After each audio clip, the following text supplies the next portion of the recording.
मित्रांनो, तुमचं पुन्हा एकदा GB स्टोरी टेलर या यूट्यूब चॅनलवर स्वागत आहे. आजच्या आपल्या गोष्टीचं नाव आहे दौलत सावकार सूड रक्ताचा. लेखक संतोष दिवाडकर. पण गोष्ट सुरू करण्याआधी जर कोणी या चॅनलवर पहिल्यांदाच आलेले असाल तर त्यांनी ह्या चॅनलला सबस्क्राईब करायला विसरू नका. चला तर मग अजिबात वेळ न घालवता गोष्टीला सुरुवात करूया.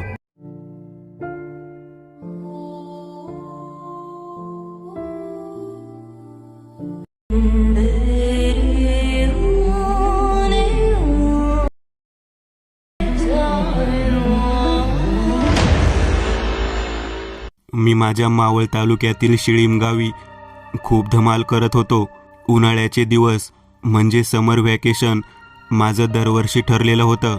कधी क्रिकेट तर कधी पवना धरणात स्विमिंग हे आमचं रोजचं ठरलेलं असे.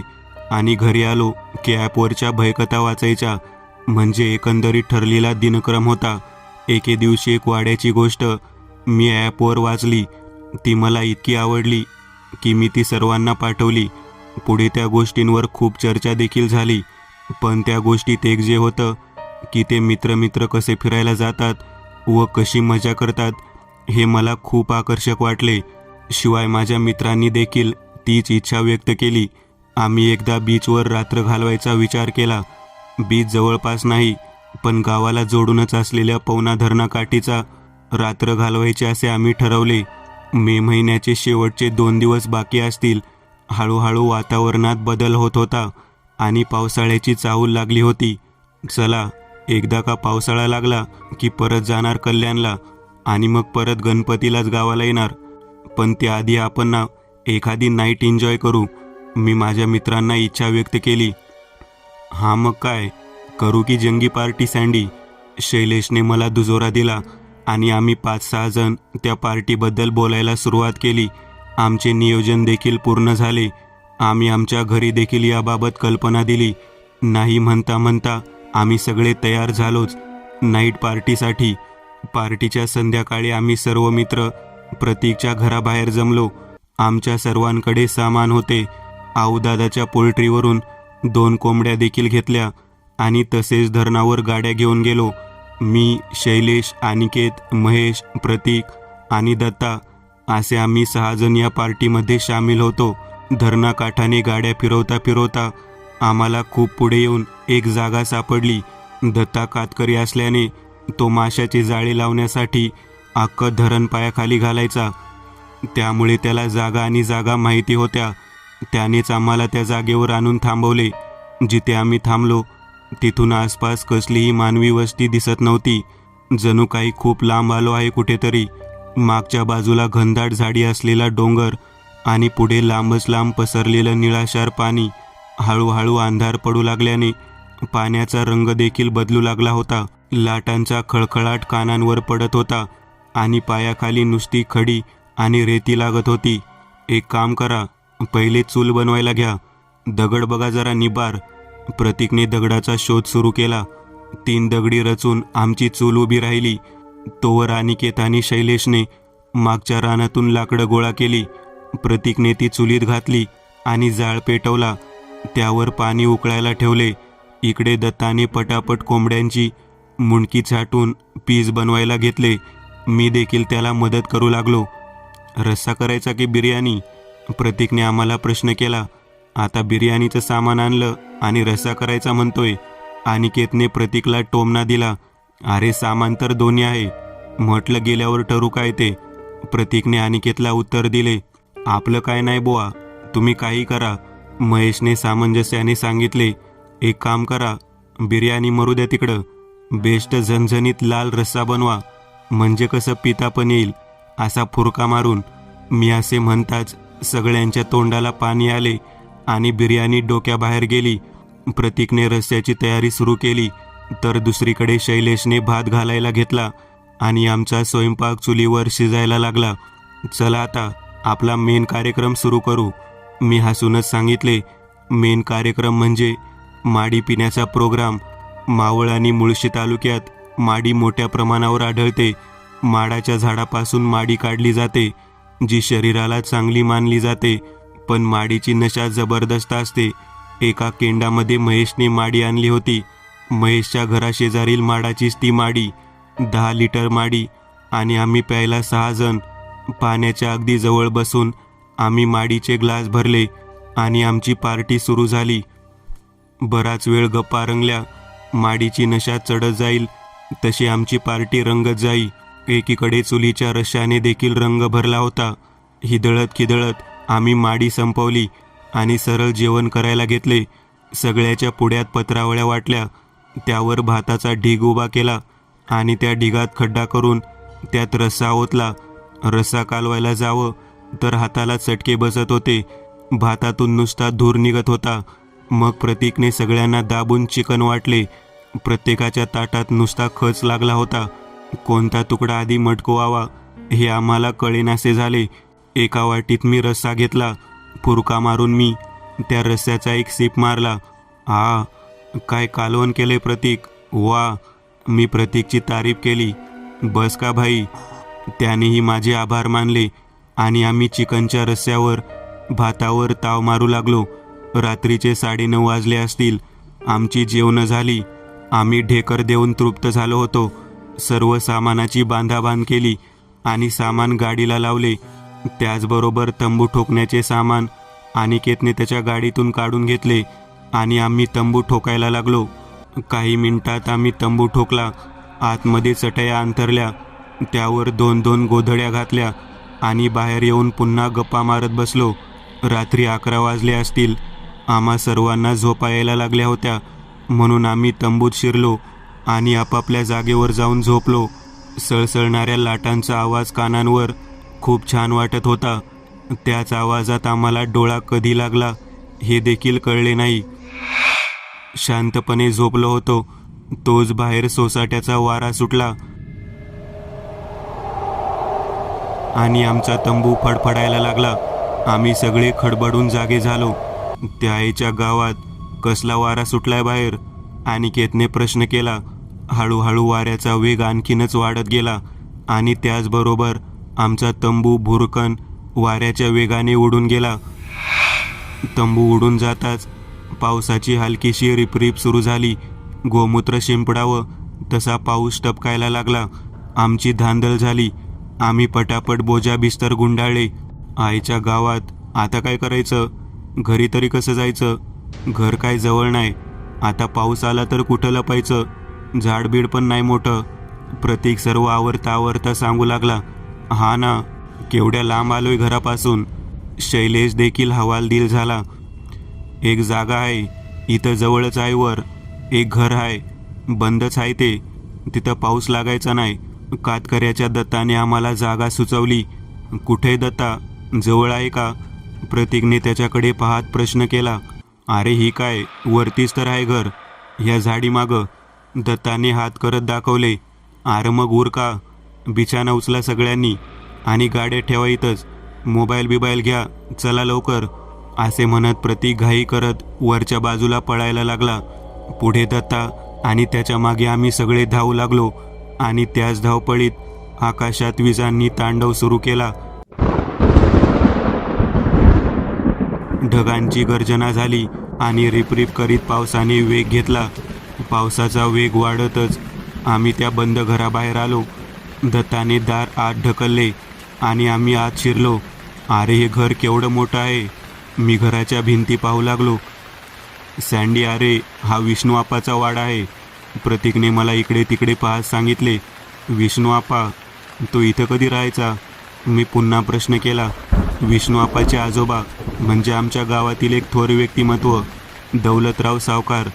एकेकाळी त्यांची सावकारकी असायची आणि गावात सगळ्यात मोठे त्यांचे घर म्हणजेच त्या काळचा वाडा. कर्ज घेण्यासाठी लांबून लांबून लोक तिथे येई. प्रतीक सांगू लागला. अरे पण मग हे घर सोडून ते आपल्या वाडीत का आले. मी पुन्हा प्रश्न केला. धरण व्हायच्या आधी तशीच घर होती, एक इथं एक तिथं. आणि विष्णूआप्पाचं हे घर. तेव्हा म्हणे काहीतरी कारस्थान करायचा दौलत सावकार आणि त्याच्याच कारस्थानाने मेला तो एक दिवस. आणि तो मेल्यापासून हा वाडा सोडून त्याची माणसं गेली आणि हा वाडा या ओसाड बनात एकटा पडला. असे म्हणत प्रतीक थांबला तुला बरं माहिती रे दौलत सावकाराची गोष्ट. मी त्याला हसून प्रश्न केला. मला कसली माहीत, माझ्या आज्याने मला सांगितली. आम्हाला पण बुडवलं त्या सावकारांनी. दावणीच्या गाई म्हशी ओढून नेल्या त्या सैतानानी. बरा कुत्र्याची मौत मेला हरामखोर दौलत सावकार. प्रतीक बोलत होताच तोच बाहेर कडकडून आवाज करीत वीज चमकली आणि खोलीत एकच प्रकाश उठला आणि त्याच प्रकाशात भिंतीवर मला काहीतरी दिसले. 1 मिनिट शैल्या, टॉर्च ऑन कर. मी भिंतीकडे पाहत प्रश्न केला. शैलेशने मोबाईलची टॉर्च ऑन केली आणि मी भिंतीवर टॉर्च मारला आणि पुढे पावले टाकत निघालो. प्रतीक, अरे हा फोटो कुणाचा रे भिंतीवर? त्या भिंतीवर एक तैलचित्र होते. एका लाकडी चौकटीत कुणाची तरी प्रतिमा होती. थोडी खराब झालती धुळीने, पण त्यातली व्यक्ती स्पष्ट दिसत होती. अरे हाच तो खतरूट हरामखोर सावकार, दौलत सावकार. भडवा मेला पण फोटोत पण माच केल्यागत बघतोय, असे म्हणत प्रतीक त्याच्यावर खार खाऊ लागला. मी फोटोचे नीट निरीक्षण करू लागलो. भिंतीच्या एका खांबाला लागून खालच्या बाजूला तिरपा झुकून फोटो लावला होता. डोक्यावर पांढरा फेटा, खतरूट बोक्यासारखा मोठा चेहरा, मोठे मोठे डोळे, तावदार लांब सडक, पिळलेला मिशा आणि अंगावर एखादा चॉकलेटी रंगाचा कोट आणि आत पांढरे वस्त्र त्याने घातले होते. फोटोतून मोठा ऐटीत बघत होता. अरे त्या सावकाराच्या बोऱ्यात मारली गोळी. झोपा आता, 1 वाजत आलाय. शैलेश डोळे चोळी झोपायला जागा बघू लागला. तसे आम्ही झोपायला जागा बघू लागलो. वाडा बंद असल्याने जिकडे तिकडे घाण होती. आमच्याकडे झाडू देखील नव्हता. दत्त्या, झोपायला चांगली जागा नाही का बाबा? महेशने प्रश्न केला. अरे इथं तर नाही झोपता यायचं, आतल्या खोल्या बघू, असे म्हणत दत्ता दुसऱ्या खोलीकडे निघाला आणि आम्ही बोजा बिस्तर उचलून त्याच्या मागे निघालो. वाड्याच्या मुख्य खोलीतून पुढच्या दाराने आम्ही आत शिरलो. तोच आम्हाला 2 रस्ते दिसले. डावीकडचा रस्ता बहुतेक स्वयंपाकघराकडे जात होता आणि उजवीकडे 2 खोल्या आणि खोल्यांच्या मधोमध एक जिना वर जात होता. संपूर्ण वाड्याची रचना दगडाची होती. लाकडांना भुस्सा लागत आला होता. काही लाकडं मात्र अजूनही मजबूत होती. दोन्ही खोल्या आम्ही पाहिल्या, परंतु सगळ्या खोल्यांना जाळी लागली होती. मग आम्ही जिन्याने वर जाऊ लागलो. जिना चढून वर आलो तर सगळा माळ मोकळा होता. त्या माळ्यावर खूप जुन्या वस्तू होत्या. धुळीच्या चादरी खाली झाकल्या गेलेल्या. सगळ्या वस्तू सावकारीतून ओढून आणलेल्या असाव्यात हे आमच्या लक्षात आले.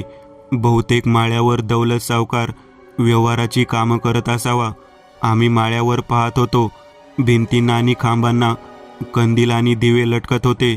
सँडी, बघितलं का किती कंदील आणि दिवे आहेत? म्हणजे हरामखोर किती तेल जाळत होता बघ. प्रतीक मला दाखवू लागला.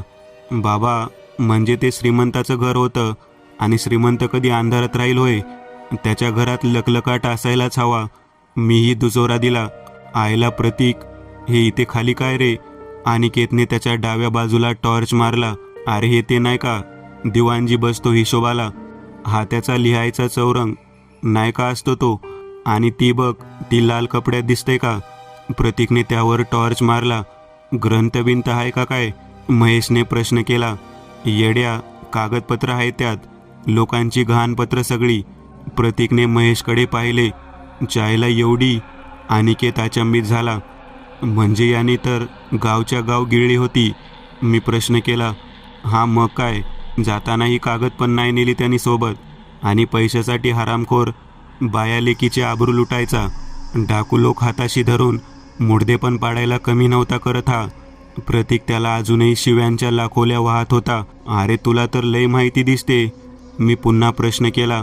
सँडी, माझ्या आजोबाचा बाप म्हणजे माझा पंजोबा पैसे फेडू शकला नाही म्हणून या भडव्याने त्याला लुटला आणि काहीच राहिला नाही म्हणून माझ्या आजोबासमोर याने त्याला गोळी घातली.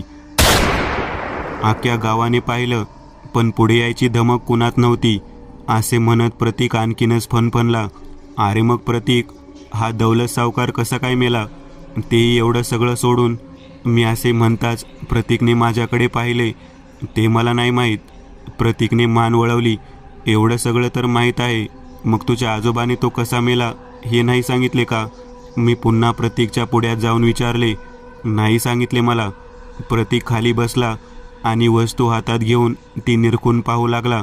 तुझ्या पंजोबाला मारलेला गावाने पाहिला, मग हा कसा मेला ते कसं नाही पाहिलं? मी पुन्हा प्रश्न केला. सँडी, हे नाव बघ. हा पाण्याचा घडा आमचा आहे, यावर नाव आहे माझ्या पंजोबाचं. त्याने मला दाखवले. चायला खरंच की, घे घरी तुमचं आहे तर, अनिकेतने त्याला सांगितले. मग काय, सोडतो काय? दुसरी कुठली वस्तू नसती नेली, पण हे आमचं आहे आणि मी ते नेणारच. प्रतीकने तो घडा उचलला आणि त्यावरची धूळ फुकू लागला. प्रतीक, सांग की बाबा, कसा मेला तो सावकार? मी पुन्हा प्रश्न केला. सँडी, अरे मला नाही माहीत ना बाबा. प्रतीकने मला पुन्हा सांगितले. मी पुन्हा विचारणार इतक्या शैल्या बोलला. त्या सावकाराच्या बोऱ्यात मारली गोळी. चला आधी झोपू राव, बघा 1:30 वाजे आले आणि तुम्ही काय करताय? बाहेर पाऊस नसता तर राव गेलो असतो घरी. शैलेश वैतागून बोलू लागला. चमकणाऱ्या विजांचा हलका हलका प्रकाश आतमध्ये येत होता. शिवाय ढगांच्या आवाजाने सगळं दणाणून गेलं होतं. एक काम करा, खालची एखादी खोली बघू. माळ्यावर तर लईच घाण. मला वाटतं खूप वर्षातून आपण आलो इथं. प्रतीक जिना उतरू लागला आणि त्या मागोमाग आम्ही देखील चालू लागलो. अरे हा वाडा आहे धरणाच्या बाजूला. शिवाय इथं सगळं जंगल झाडी, शेतीवाडी पण नाही या भागात कुणाची. कशाला कोण येतं इथं आणि मरायला? अनिकेत सांगू लागला. असे म्हणत आम्ही पुन्हा खाली आलो आणि एका खोलीत पुन्हा शिरलो. महेशने एक चटई घेतली आणि त्या चटईने जाळ्या काढू लागला आणि तसेच खालची धूळ सरकवून तात्पुरती जागा केली. संपूर्ण वाड्यात कोंदट वास सुटला होता. बाहेर पावसाने जोर धरला होता आणि ढगांच्या आवाजाने तर थैमानच केला. अंथरून टाकून आम्ही तिकडे पडलो आणि आमचा काही वेळातच डोळा लागला. तासभर शांतपणे झोपलो होतो. त्यातच एक आवाज झाला. वीज चमकतच होत्या. माझा डोळा उघडला. मी मोबाईलमध्ये पाहिले तर 2:30 वाजलेत.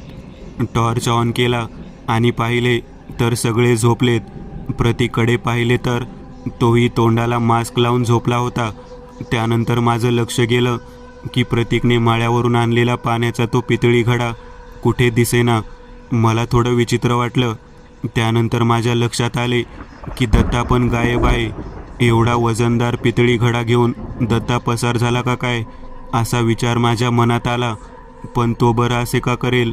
आणि न्यायचा असेल तर तो घडाच का बरं नेईन? माळ्यावर तर कितीतरी सामान धुळीखाली पडलं आहे. मग नक्की काय भानगड आहे हे पाहण्यासाठी मी उठलो आणि खोली बाहेर आलो. टॉर्च चमकवत मी बाहेर आलो आणि वाड्याच्या पहिल्या खोलीत आलो. मला वाड्याचे दार उघडेच दिसले. बहुतेक दत्ता गेला निघून. पण पुन्हा लक्षात आलं की आम्ही दारच लावलं नव्हतं. मी दार ढकलले आणि मागे वळलो. जाता जाता मी फोटोकडे पाहिले आणि मी दचकलो. बापरे, केवढा भयंकर दिसत होता तो फोटोमध्ये. मी घाबरत घाबरत पुन्हा खोली जायला निघालो. तोच मला माळ्यावर कसलासा आवाज झाला. मी कान टवकारले. कोल्हापुरी चपला घालून कोणीतरी मिरवत असल्यासारखे वाटले. शिवाय कोणतरी पैसे मोजतोय असाही चिल्लर खनखन करीत असल्यासारखा आवाज कानावर आला. दत्ता वर आहे का काय? मी वरती जाऊ लागलो. एक एक पाय जिन्यावर टाकत मी हळूहळू पायऱ्या चढत वर वर जाऊ लागलो आणि जिना चढून माळ्यावर आलो. इकडे तिकडे टॉर्च फिरवली. मला येणारा आवाज आता बंद झाला. अरेच्या, आवाज कुठून येत होता मग? का मला भास झाला? असे म्हणत मी पुन्हा जिना उतरलो. आता माझी पावले स्वयंपाकघराकडे वळली. अंधार कापत कापत मी सरळ पुढे चालत निघालो आणि स्वयंपाकघरात शिरलो. बापरे, इतके वर्ष झाली पण सामान अगदी तसंच्या तसंच होतं इथेही. मांडणी, त्यावर पितळेचे डबे आणि डब्यावर धूळ. त्यानंतर माझी नजर चुलीवर गेली. मी जवळ जाऊन पाहिले. मला त्या चुलीत अर्धवट जळलेली पण विझवलेली लाकडं दिसली. जणू काही आदल्या रात्री स्वयंपाक झाला असावा. मला काही कळेनासे झाले. कोणतरी आले असेल काल, अशीच मनाची समजूत काढून मी पुन्हा खोलीकडे जायला निघालो. खोलीत आलो. पाहतो तर दत्ता त्याच्या जागेवर येऊन झोपला होता. दत्ता, कुठे गेलता तू? मी प्रश्न केला. नाही बाबा, इथंच झोपलो. कुठं जायचो मी? आणि तू कुठं गेलता? त्याने मला उलट प्रश्न केला, सँडी कुठे गेलता रे? मी बघतोय बाजूला दिसत नाही. कुठे गेलतास? महेशने मला झोपूनच विचारले. अरे हा दत्ता गायब झालता. मी त्याला बघायला गेलतो. मी महेशला सांगितले. हा का? मग झोप आता तू. दत्ता एकदा झोपला की उठवल्याशिवाय उठत नाही. महेशने डोळे मिटले. आता तर मला काही कळेनासे झाले. दत्ताचे गायब होणे आणि माळ्यावरचा आवाज मला झोपू देत नव्हता. शिवाय आता आपल्यावर विश्वासही ठेवणार नाही कोणी, असा विचार करतो तोच प्रतीक उद्गारला, अरे माझा घडा कुठे गेला? असे म्हणत तो आजूबाजूला टॉर्च चमकवू लागला. प्रतीकने उद्गार ऐकताच मी अंथरुणात उठून बसलो. अरे हा दत्ता गेलता बाहेर, त्याला विचार. मी प्रतीकला सांगितले. नाही, मी कवा गेलो बाहेर? काय खोटं सांगतो? दत्ता कबूल होईना. सँडी गप, तूच गेलता बाहेर. महेशने माझेच नाव घेतले. सँडी तू लपवला का? प्रतीक मला विचारू लागला. अरे मी का लपवेल? आणि माझ्यावर विश्वास ठेवा.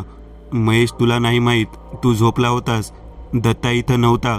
मी सांगण्याचा प्रयत्न करू लागलो. मला जाग आली तेव्हा दत्ता इथेच होता, तू नव्हतास. महेशने पुन्हा मला अडचणीत टाकले. सँडी माझ्या पंजोबाचा घडा आहे तो. मला दे. हवं तर मी तुला मागशील तेवढे पैसे देतो, पण माझा मला तो परत कर. प्रतीक अविश्वासाने मला बोलू लागला. काय? तुला नेमकं काय म्हणायचं आहे? तुला असं वाटतं का की मीच तो गायब केला, पळवला? मी आश्चर्यकारक होत बोलू लागलो. तोवर बाकीचे देखील उठून बसले होते. तुला काय समजायचंय ते समज. मला तो घडा परत कर प्लीज. हवी ती किंमत मोजेल मी. एका अर्थी प्रतीक माझ्यावर चोरीचा आळ घालत होता. माझ्यावर कसले आरोप? मी आश्चर्य व्यक्त केले. आता प्रतीक मात्र संतापून उठला होता. हां, केले तुझ्यावर आरोप. तूच लपवून ठेवलायस माझा घडा. गुपचूप कार्ड कुठं ठेवलायस तो? असे म्हणत त्याने माझी सरळ सरळ गचंडी धरली. त्याचे असे कृत्य पाहून मलाही राग अनावर झाला. प्रतीक, हीच किंमत केलीस दोस्तीची तू? असे म्हणत मी त्याला मागे गचलून दिले. आमची झटापट बाकीच्यांनी सोडवली. 1 मिनिट, शांत व्हा दोघे. अनिकेतने आम्हाला शांत केले. प्रतीक भानावर आहे. तू काय बोलतोय डोक्यात घे. एवढा पागल नको हो. अनिकेत प्रतीकला समजावत होता. मी दत्ताकडे पाहिले आणि मी त्याची कॉलर धरली. दत्त्या बऱ्या बोलानं कबूल हो. मला संताप अनावर होऊ लागला, पण त्याच्या चेहऱ्यावर मात्र आश्चर्यकारक भाव उमटू लागले. थोडा वेळ शांततेत गेला आणि मध्येच दत्ता खदाखदा हसायला लागला. अरेच्या, म्हटलं काय झालं याला? हा असा का बरं हसतोय? आम्हाला काही कळेनाच. तुला घडा पाहिजे ना? ये, मी ठेवलाय तुला देतो. असे म्हणत त्याने प्रतीकला उठवले आणि त्याच्या सोबत नेले. दत्त्या, तुझ्यामुळं भांडणं लागली इथं. तुला काय अक्कल? शैलेश दत्तावर चिडून बोलू लागला. प्रतीक मात्र काही न बोलता दत्ताच्या मागे गेला. प्रतीकला घेऊन दत्ता जिन्याच्या पायऱ्या चढू लागला. जिना चढून दोघेही माळ्यावर आले. दत्ता, हे रे काय? हे दिवे कंदील कुणी लावलेत? प्रतीकने इकडे तिकडे पाहत प्रश्न केला. कुणी काय? मीच लावले, दत्ता सांगू लागला. असं वाटतंय सावकारकी सुरू झाली इथे. प्रतीकने एका कंदिलाची वात मोठी केली. अरे पण तू कसे आणि का लावले दिवे? प्रतीकने दत्ताकडे पाहत पुन्हा विचारले. तुझा घडा बघ तिथे आहे, जा घे. दत्ताने त्याला त्याचा घडा दाखवला, जो होता त्या ठिकाणीच परत आणून ठेवलेला होता. प्रतीकने खाली वाकून घडा उचलला तसा दत्ताने एका दोराने प्रतीकच्या गळ्यावर फास आवळला. प्रतीकने हातातला घडा सोडला आणि फास दोन्ही हाताने धरत धडपड करू लागला. दत्त्या, काय करतोयस? सोड मला. प्रतीक शक्ती एकवटू लागला. घडा नेतोस काय? आता तुझ्याच पापाचा घडा भरतो, थांब. असे म्हणत दत्ता दोर आवळायला लागला. तरी मी सांगतोय तुम्हाला राव, मी नाही घडा लपवला, तरी तुम्ही मलाच दोषी ठरवताय. मी बाकीच्या पोरांना सांगू लागलो. दत्ताला पण कधी आणि कशा बाबतीत मस्करी करावं याची काडीची अक्कल नाही. अनिकेत देखील हसू लागला. कुठे नेले आता यांनी प्रतीकला? असे म्हणत महेश दाराकडे पाहू लागला. दत्ता सोड, फास लागतोय. पुरे झालं आता, नाहीतर लय मार खाशील तू. सोड फक्त मला. प्रतीक पाय मारू लागला. दत्ता नाही, दौलत सावकार. दत्ता माझं झाड आहे, झाड. पछाडले मी त्याला. मला हरामखोर म्हणतो काय? तुझ्या पंजोबाला तर घालवला मी. आता तुला मारून तुझ्या आजोबाकडे निरोपच देतो माझा. बघू कोण वाचवतं तुला. बरा एकटा गावलास. असे म्हणत दत्ता हसायला लागला. प्रतीक घाबरून गेला होता. सुटण्यासाठी धडपड करत होता, पण सगळी ताकद व्यर्थ होती. त्यामुळे तो जोरजोरात पाय आदळू लागला, कारण आता त्याला ओरडताही येत नव्हते. अरे, हा आवाज कसला? मी आवाजाच्या दिशेने पाहिले. थांब बरं, बघतो मी, असे म्हणत शैलेश बाहेर आला. शैलेश आवाजाच्या दिशेने चालू लागला. जिना चढून वर आला. त्याने पाहिले की दत्ता प्रतीकला फास आवळतोय. तोच शैलेश धावत आला आणि त्याने पाठीमागून दत्ताला धरले आणि ढकलून देणार. तोच दत्ताने त्याला मागे हात घालून उलटा पुढ्यात आपटला. यामुळे दत्ताचा हात सुटताच प्रतीकच्या गळ्याभोवतीचा दोर सैल झाला आणि प्रतीक तसाच भोवळ येऊन खाली पडला. मित्राला वाचवायला आलास काय? दौलत सावकारच्या बोऱ्यात गोळी मारली काय? थांब, आता तुझ्या बोऱ्यातून दूर काढतो मी. असे म्हणत दत्ता शैलेशच्या उरावर बसला आणि त्याचा गळा दाबायला लागला. शैल्या, अनिकेतने आतून आवाज दिला. बराच वेळ कसलाही आवाज न आल्याने अनिकेत खोलीतून बाहेर पडला आणि सरळ वाड्याचा दरवाजापर्यंत चालत आला. त्याला दार बंदच दिसले, म्हणून तो मागे वळला. काही वेळ त्याने डोळे ताणून पाहिले आणि दुसऱ्या क्षणाला तो आमच्या खोलीत पळत आला. आईच्या गावात, इथं लय मोठा विषय आहे. अरे, तो सावकाराचा फोटो रिकामा आहे, अनिकेत धापा टाकत सांगू लागला. काय? मी प्रश्न केला. अरे, ती फक्त फ्रेम आहे, त्यात सावकार नाही, अनिकेत पुन्हा सांगू लागला. आम्ही हा प्रकार पाहण्यासाठी बाहेर आलो. तोच माळ्यावर आम्हाला उजेड दिसू लागला. शिवाय धडपडीचा आवाजही येऊ लागला, म्हणून आम्ही तिघेही दणदणा पायऱ्या चढून माळ्यावर आलो. एका बाजूला प्रतीक पडलेला, दुसरीकडे दत्ता शैलेशच्या उरावर बसून गळा दाबतोय. हे पाहताच आम्ही तिकडे धावत गेलो आणि दत्ताला वेगळे केले. दत्ताला वेगळे करताच पेटलेले दिवे आणि कंदील आपोआप विझले. बाहेर कडाडणाऱ्या विजांचा काही क्षणाचा प्रकाश फक्त आत येत होता. थोडा वेळ शांततेत गेला. आम्ही शैलेश आणि प्रतीकला चाच पडून उठवू लागलो. अनिकेतने शैलेशला उचलले आणि मी आणि महेशने प्रतीकला खांदा दिला. आम्ही उठून खाली येण्यासाठी निघालो. तोच पाठीमागून कर कर करत कोणीतरी चालत असल्याचा भास झाला. शिवाय बाजूच्याच ठिकाणी कोणीतरी लिखापटीला बसलंय असे वाटू लागले, म्हणून आम्ही त्या अंधारात आवाजाच्या दिशेने पाहू लागलो. एक जोराची वीज चमकली आणि लख्ख प्रकाश माळ्यावर पडला. त्या प्रकाशात आम्ही समोर एक व्यक्ती पाहिला. तोच होता तो. आडदांड शरीरयष्टी, खाली पांढरे धोतर, अंगावर पांढरी वस्त्र आणि त्यावर चॉकलेटी कोट, डोक्यावर पांढरा फेटा घालून कोणीतरी ऐटीत पुढे चालत होतं. दुसऱ्या क्षणाला वीज चमकताच डावीकडे एक कारकून लिखापटी करताना दिसला. बसून शाईच्या बाटलीत बुडवून तो काहीतरी लिहित होता. डोक्यावर काळी टोपी, भिंगाचा चष्मा, तोंडात बहुतेक पानाचा बोळा असावा तसा तो बसलेला आम्हाला दिसला. हे दृश्य पाहून आमच्या पायाखालची जमीन सरकली. आम्ही घाई करू लागलो. इतक्यात अंधारातून एक हात माझ्या मागे आला आणि त्याने मला बाजूच्या कपाटावर फेकले. काही कळायच्या आतच मी कपाटावर आपटलो आणि तसंच कपाट देखील लोटले गेले. सँडी, काय झालं तुला? महेश माझ्या दिशेने पाहत म्हणू लागला. सरकार, कपाट मोडलं की हो तुमचं, धरा याला, असे म्हणत ती बसलेला कारकून हसायला लागला. मी पुन्हा उठून उभा राहिलो. तेवढ्यात दत्ता देखील उठला आणि त्याने सरळ खालची धूळ झाडली आणि त्याच धुळीतून एक तलवार उचलली. महेशने टॉर्च सुरू केली होती. मी तलवार निरखून पाहिली.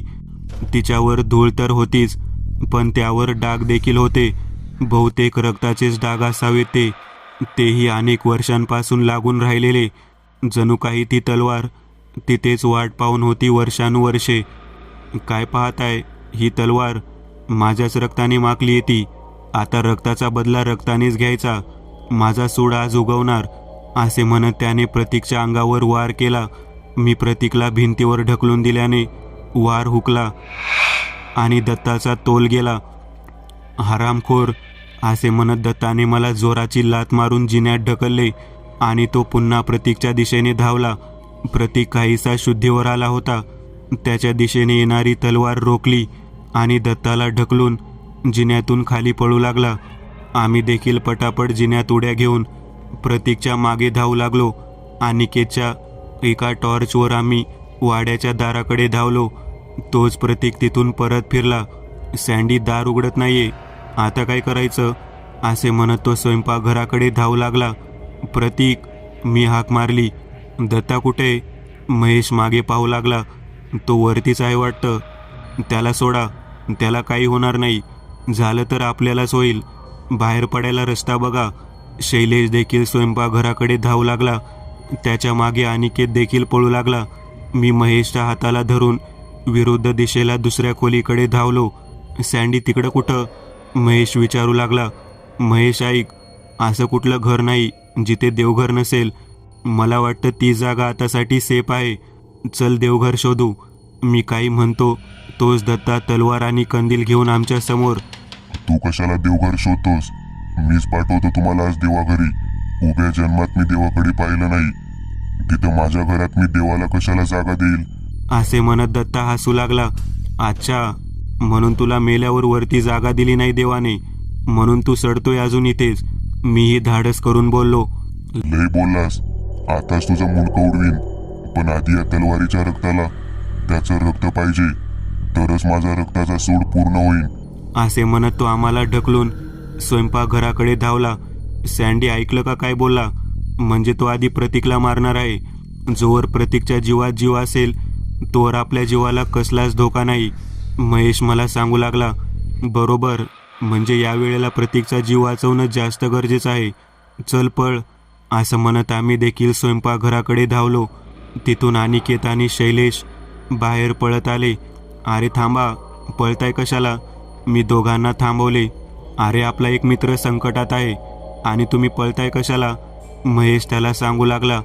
त्यानंतर आम्ही दोघांनी त्या दोघांना व्यवस्थित समजावून सांगितले. याचा अर्थ प्रतीकचं रक्त तलवारीला लागू द्यायचे नाही. अनिकेत उठला आणि धाडसाने पुन्हा स्वयंपाकघरात शिरला. आम्ही सगळे आत गेलो. आमच्या समोर जे चित्र होते ते अतिशय भयावह होते. प्रतीक खाली पडलाय आणि दत्ता तलवारीचा वार धरून बसला होता. अनिकेतने स्वयंपाकघरातील एक भांड दत्ताच्या दिशेने भिरकावून दिले. दत्ताने तलवार भिरकावली. ती प्रतीकच्या गर्दनीवरून फिरणार इतक्यात अनिकेतने फेकलेलं भांड टायमिंग साधत तलवारीच्या पातीवर आदळले आणि घासल्याने तलवारीची दिशा बदलली. तलवार प्रतीकच्या डोक्यावरून गेली. हरामखोर, माझा नेम हुकवलास तू. दत्ता मोठ्या रागाने पाहू लागला. त्याच अवधीत प्रतीक उठला आणि उभा राहिला.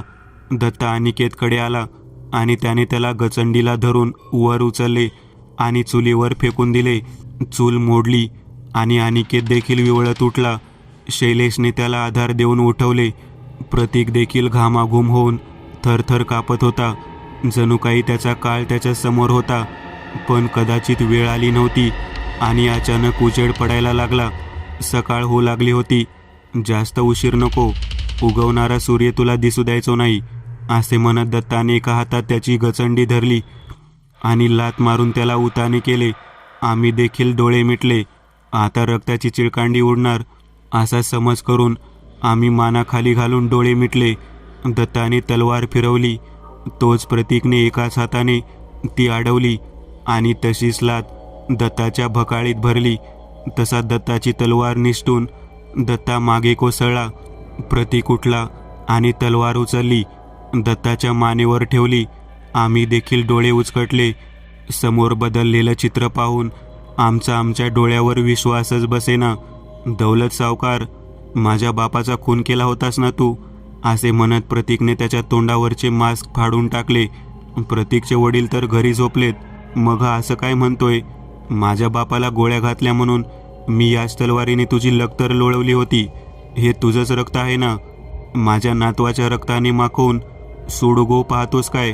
तुला रक्तच पाहिजे ना? मग घे, असे म्हणत प्रतीकने तलवारीच्या पातीवरून अंगठा फिरवला. तशी तलवारीला प्रतीकचे रक्त लागले. म्हणजे हा प्रतीकचे आजोबा आहेत. मी हळूच पुटपुटलो. या स्वयंपाकघरात तू भूत होऊन मला मारलंस, त्याने तुझं समाधान नाही झालं का? माझ्या नातवानं जर तुझ्या विष्णूचा गळा आवळला तर तुला कसं वाटलं? नाही नाही नाही नाही ओवाळा, तसं काय करायचं नाही. दत्ता पुटपुटला. मग बऱ्या बोलानं माझ्या खानदानीवरचा सुडाचा डाव उधळ, नाहीतर तुझ्या खानदानाला मातीत मिसळून टाकीन माझा नातू. मग तू बी काय करायचं नाही, कारण तुझी अवकात या वाड्यातच, आणि तर 5-5 वरीस कोणी येत बी नाही. प्रतीक बोलला. समद कबूल. मी काय करायचो नाही. माझ्या पिढीला हात नका लावू. शब्द देतो हा दौलत सावकार. असे म्हणत दत्ताने डोळे मिटले. वरच्या कौलातून सूर्याची पहिली किरणे आत डोकावली. त्याचबरोबर प्रतीक देखील खाली पडला. आम्ही सर्वांनी दोघांना सावरले. दोघेही शुद्धीत आले आणि आम्ही वाड्याबाहेर आलो. पाऊस थांबला होता. रात्रीच्या पावसाने सगळा रस्ता चिखलात जाऊन निसरडा झालता. तसे सामानावरून आम्ही गाड्या घेऊन निघालो. सकाळची वेळ असल्याने जो तो शांतच होता. गाडीवर कोणी कुणाशी बोलत नव्हतं. मी प्रतीकडे पाहिलं. इतका वेळ मी विचारत होतो की दौलत सावकारला कोणी मारलं, तरी प्रतीक उत्तर देत नव्हता. पण आता मात्र मला प्रतीकने न सांगता या गोष्टीचे उत्तर उमगले होते. आलो होतो पार्टी करण्यासाठी, मात्र जीवावर बेतणाऱ्या एका मोठ्या प्रसंगाला तोंड देऊन अनेक रहस्यांचा उलगडा पाडून आम्ही परतत होतो. विचार करता करता माझी नजर प्रतीकच्या हातात असलेल्या त्या घड्यावर गेली. प्रतीकने त्याच्या पूर्वजांचा गहाण ठेवलेला तो घडा दौलत सावकाराच्या वाड्यातून शेवटी उचलून आणलाच खरा. आता फक्त एकच चिंता, रुपड्याचा हिशोब ठेवणारा दौलत सावकार या घड्यापायी नवं संकट घेऊन उभा राहू नये म्हणजे मिळवलं. मित्रांनो, आज पुरतं एवढंच. तुम्हाला जर काही गोष्ट आवडली असेल तर नक्की लाईक करा. तुमच्यापैकी बरेचसे जण व्हिडिओ लाईक न करताच पळून जातात, पण हा जर व्हिडिओ तुम्ही लाईक केला तर मला जरा बरं वाटेल आणि असेच भारी भारी व्हिडिओ बनवायची माझ्यात एनर्जी येईल. त्यामुळे नक्की लाईक करा. आणि अजूनही कोणी या चॅनलला सबस्क्राईब केलेलं नसाल तर लगेच सबस्क्राईब करून टाका. आणि बाजूची घंटी ती मात्र दाबायला विसरू नका. देवाची घंटी आहे ती. चला तर मग पुन्हा भेटूया अशीच एक आगळी वेगळी गोष्ट घेऊन पुढच्या